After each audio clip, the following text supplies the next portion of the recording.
Well, hello and welcome to this edition of the EV Revolution Show. My name is Kenneth Bokor, your host for episode 83. Thanks for taking the time to spend with me as I educate minds one tailpipe at a time.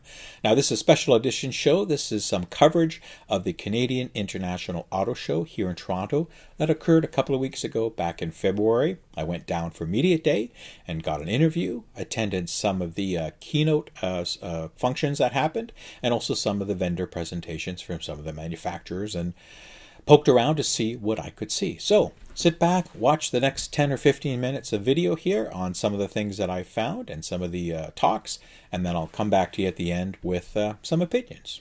Here you go. And we recently unveiled the second generation Mirai. That's a pretty cool ride. We also believe battery electrics will have a big role to play in a zero-emission future. And Toyota is committed to introducing 10 battery electric vehicles to our global lineup by the mid-2020s. But frankly, additional breakthroughs in battery technology and growth of infrastructure are needed before battery electric vehicles can become truly competitive with conventional vehicles. But in Toyota's opinion, the biggest collective contributions to carbon reduction right now are hybrids and plug-in hybrids. And here's why. Compared to the 60 kilowatt hour battery pack in today's most popular battery electric vehicle in Canada, a Toyota hybrid typically uses a 1.4 kilowatt hour backpack or power pack. That means we can build 42 Toyota hybrids using the same battery cell capacity as one battery electric vehicle, 42 to 1. And since each one of our hybrids is 30% efficient, more efficient than a conventional vehicle, this is equivalent of putting 12 battery electric vehicles on the road with the same batteries. So hybrids are 12 times more efficient from a greenhouse gas point of view than a battery electric vehicle. Hybrids offer no compromise answer available to drivers today. They deliver great fuel economy, power and performance at a price Canadians can afford. Let me put that into perspective. 20 years ago, Toyota Canada alone has sold 214,000 hybrids in Canada, saving 1.7 million tons of carbon dioxide emissions. And since hybrids reduce carbon emissions by 30%, that's roughly equivalent to putting 64,200 zero-emission vehicles on Canadian roads already. And by 2025, we will sell more than 40% of our vehicles in both Toyota and Lexus brand will be electrified, with over 100,000 vehicles in our plan.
Not just ours, because we want to help lay the groundwork for an electrified future in Canada.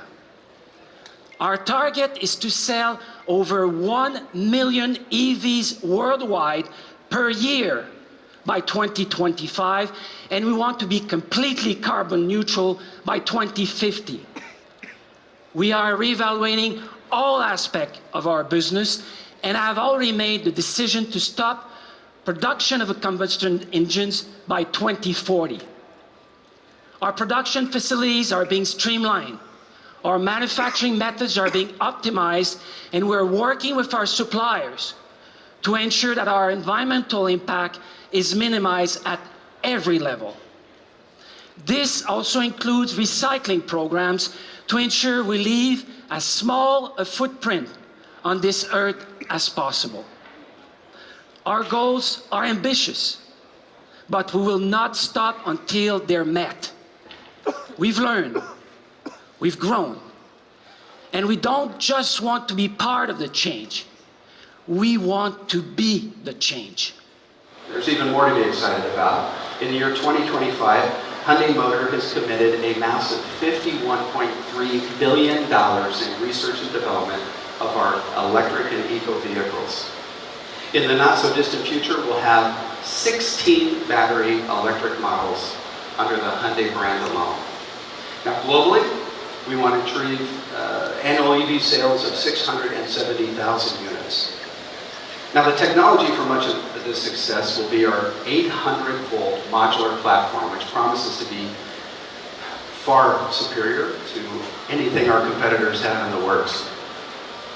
Okay, well, what about the short term? By the year 2022, in Canada, we will have electrified 6 sedans and 7 SUVs. And what we're about to show you today demonstrates to what point we will be electrifying nearly every single vehicle we bring to Canada, and quickly. So ladies and gentlemen, without further ado, I'd like to introduce you to our Hyundai Vision T concept.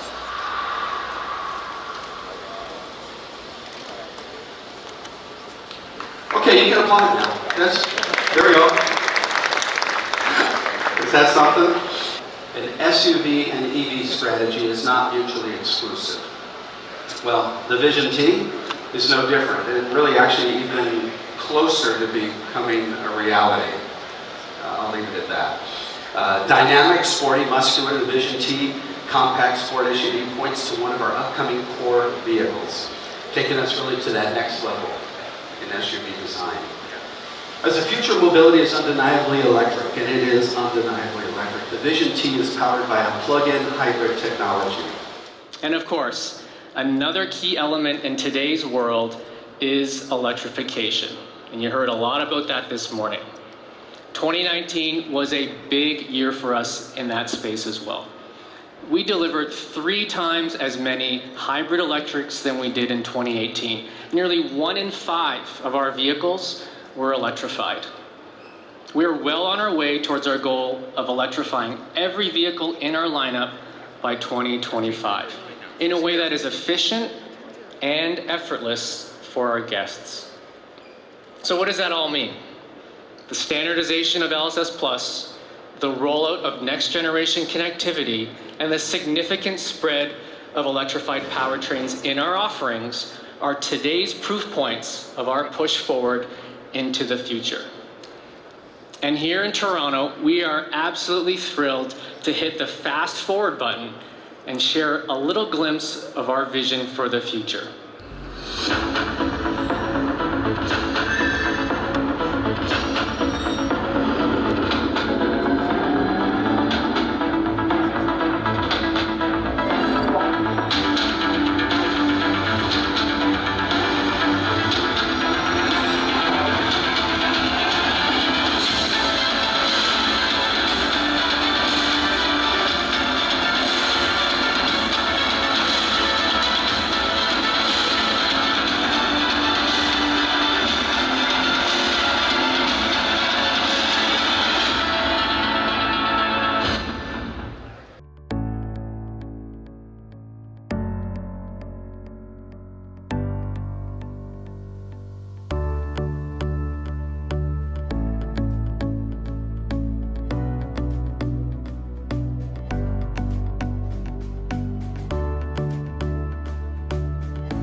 Well, hey guys, I finally got an interview going here with Adam Patterson. He's the managing director for Infiniti Canada, aka the King of Infiniti. How are you, Adam? Hi, Ken. I'm great. Great to meet you. Thank you very much for taking the time to chat with me on this busy day. You know, I know it's a kickoff media day. Everybody's scrumming these guys. They're all chasing everybody around for interviews, but I was lucky to book something ahead of time because I know people. Yeah, absolutely. And it's the right people. But anyway, I want to talk about this gorgeous car behind us, the QS Inspiration Concept, all-electric vehicle. And you tell me all the specs about this. That's right. So it's the QS Inspiration concept. Really what the QS Inspiration is a vision of what an electrified Infiniti sedan will look like in the future. So Infiniti is planning on launching 5 new cars in the next 3 years, 3 of which are going to be electrified, and this is a vision of what a sedan will look like when it makes it to market.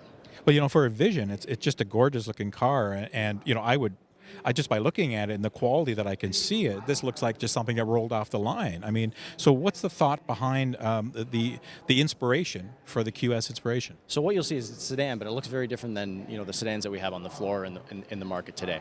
You'll see that it's a hatchback version of a sedan, and what electrified powertrains, as you know, allow you to do is really change the geometry of the vehicle. You'll see a completely flat floor because of not the need to have a drivetrain from front to back, and that's really one of the big changes that you'll see from Infinitis in the future. And as far as any specs and time frame, you know, obviously this is a concept which you're going to use a lot of the design language and engineering for future model rollouts. So I'll give you 2 things about why this car is really important. So one, it shows you what our 2 powertrains could look like. So Infiniti will offer both a full EV in the future, which you're obviously used to, and our new e-Power powertrain, which basically has a small onboard gasoline motor acting as a generator, filling the batteries. But the drivetrain is entirely powered by the EV platform. So that's what is really great about this. And one of the other, I'd say, design elements that's neat that you'll see from us in the future is when you get an opportunity, have a look at the logo on the front of the vehicle. It's very different from our current execution. You'll see it's backlit, illuminated, and it's really look forward at what our electrified front ends will look like. No, it's pretty cool stuff. And as far as from an all-electric perspective, do you have any specs or any idea what type of battery offering, you know, pack sizes you'll have? And I mean, obviously you're going to come to market with whatever the standard ranges are now, the 200+ mile club, as I like to call it. Any information or tidbits you can share at this time? Give you any more specifics, you'll just have to stay tuned. You tried. I'm trying, folks. Well, it's a gorgeous car, and your timeline then from a full electrification is 2025, or is that sooner? Sooner than that. So we'll have 5 new vehicles in the next 3 years. And that's for the North American market? Excellent. Well, you know, it's a gorgeous car, and I wish Infiniti all the luck. I've been following you guys. I know at Detroit last year, you rolled out another concept as well. So love the design language, and I wish you guys all the best. Great. Thanks, Ken. Great to talk to you. Yep.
All right, well, I hope you enjoyed that coverage and some snippets of material from the Canadian International Auto Show.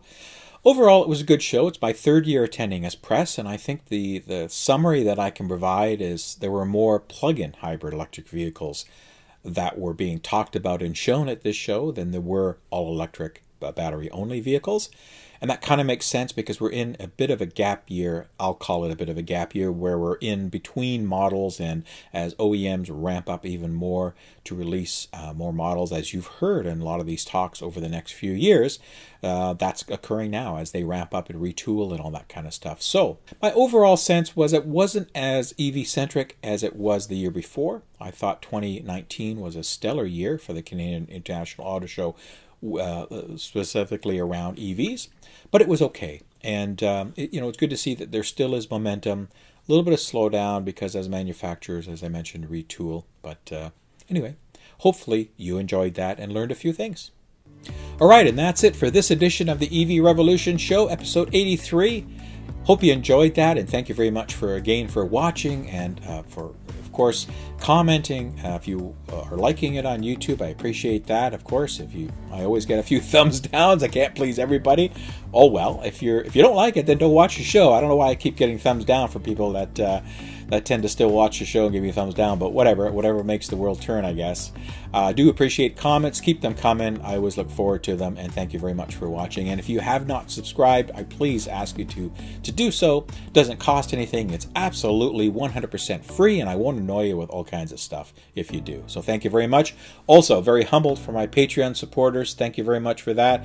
It keeps me driven, along with all the viewership from all you folks, to keep doing what I'm doing. So thank you for that. If you are interested, you can check out the website here and learn more about Patreon and how you can sponsor me. Even $1 a month, less than a cup of coffee a month would help.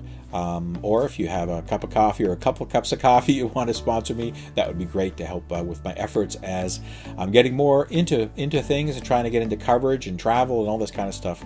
It all costs money and time, folks, so I appreciate that. So thank you very much. And that's it. There's no really events or anything to announce at this point in time, so I appreciate you watching.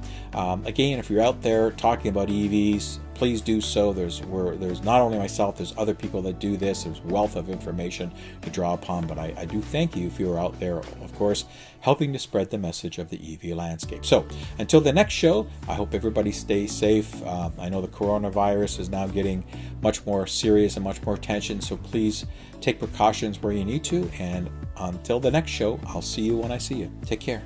Bye-bye.